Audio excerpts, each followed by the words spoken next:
Hello everyone. Today I'm going to talk about my school community activities last summer.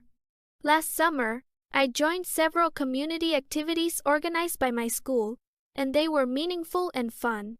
First, I took part in a school cleanup day. My classmates and I collected trash, cleaned the corridors, and watered the plants in the school garden. After a few hours, the school looked much cleaner and more beautiful.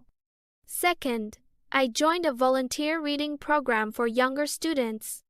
Every Tuesday and Thursday, I went to the school library to read stories to children in grade 1 and 2.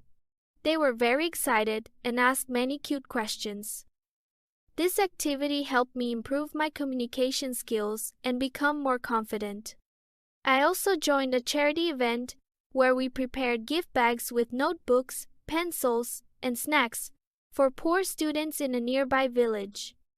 My friends and I worked together, and we felt proud when we delivered the gifts. These activities taught me teamwork, kindness, and social responsibility. Thank you for listening. Hello everyone.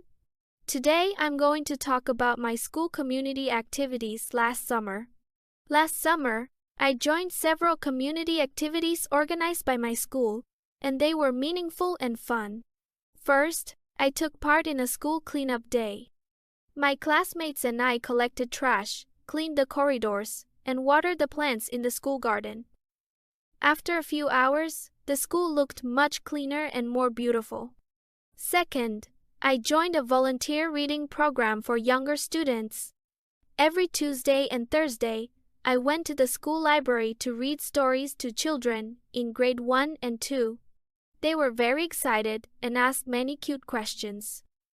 This activity helped me improve my communication skills and become more confident.